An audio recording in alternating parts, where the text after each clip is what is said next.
let's say that I'm interested in Japanese materialism because, contrary to popular belief, Americans are not materialists. We are not people who love material, but our culture is by and large devoted to the transformation of material into junk as rapidly as possible. God's own junkyard. And therefore it's a very, very important lesson for a wealthy nation and for rich people.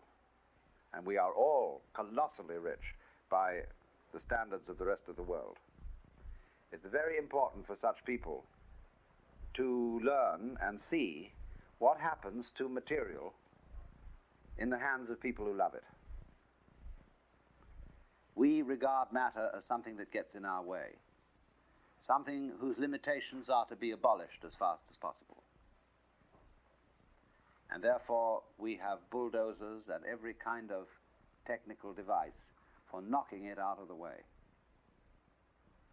And we like to do as much obliteration of time and space as possible. We talk about killing time and getting there as fast as possible. So if you can take a jet plane from one city to another, and everybody's doing it, not just a privileged few, then they're going to be the same town. So to preserve the whole world from indefinite Los Angelization, pardon me, those of you who are from Southern California, but we have to learn in the United States how to enjoy material and to be true materialists instead of exploiters of material. Well now, basic to all this is the philosophy of nature. And the Japanese philosophy of nature is probably founded historically in the Chinese philosophy of nature. And that's what I want to go into to start with. To let the cat out of the bag right at the beginning, the assumptions underlying Far Eastern culture, and this is true as far west as India also, is that the whole cosmos, the whole universe, is one being. The great men of this culture, not everybody, but the great men, the great masters of whatever sphere they're in, are fundamentally of this feeling that what you are is the thing that always was, is and will be.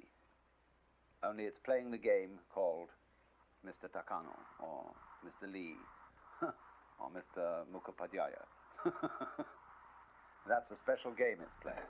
Just like there's the fish game, the grass game, the bamboo game, the pine tree game. They're all ways of going, hoo-chi-doo-chi-doo-chi-doo-chi-doo-chi-doo. You see, everything's doing a dance. Only it's doing it according to the nature of the dance. That is fundamentally all these dances, whether human, fish, bird, cloud, sky dance, star dance, etc., they're all one fundamental dance.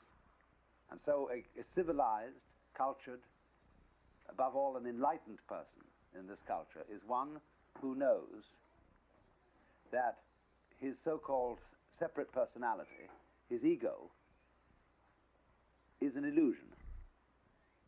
Illusion doesn't mean a bad thing. It just means a play. From the Latin word ludere, we get English illusion. Ludere means to play. And so the Sanskrit word maya, meaning illusion, also means magic, skill, art, and this Sanskrit conception comes through China to Japan with the transmission of Buddhism.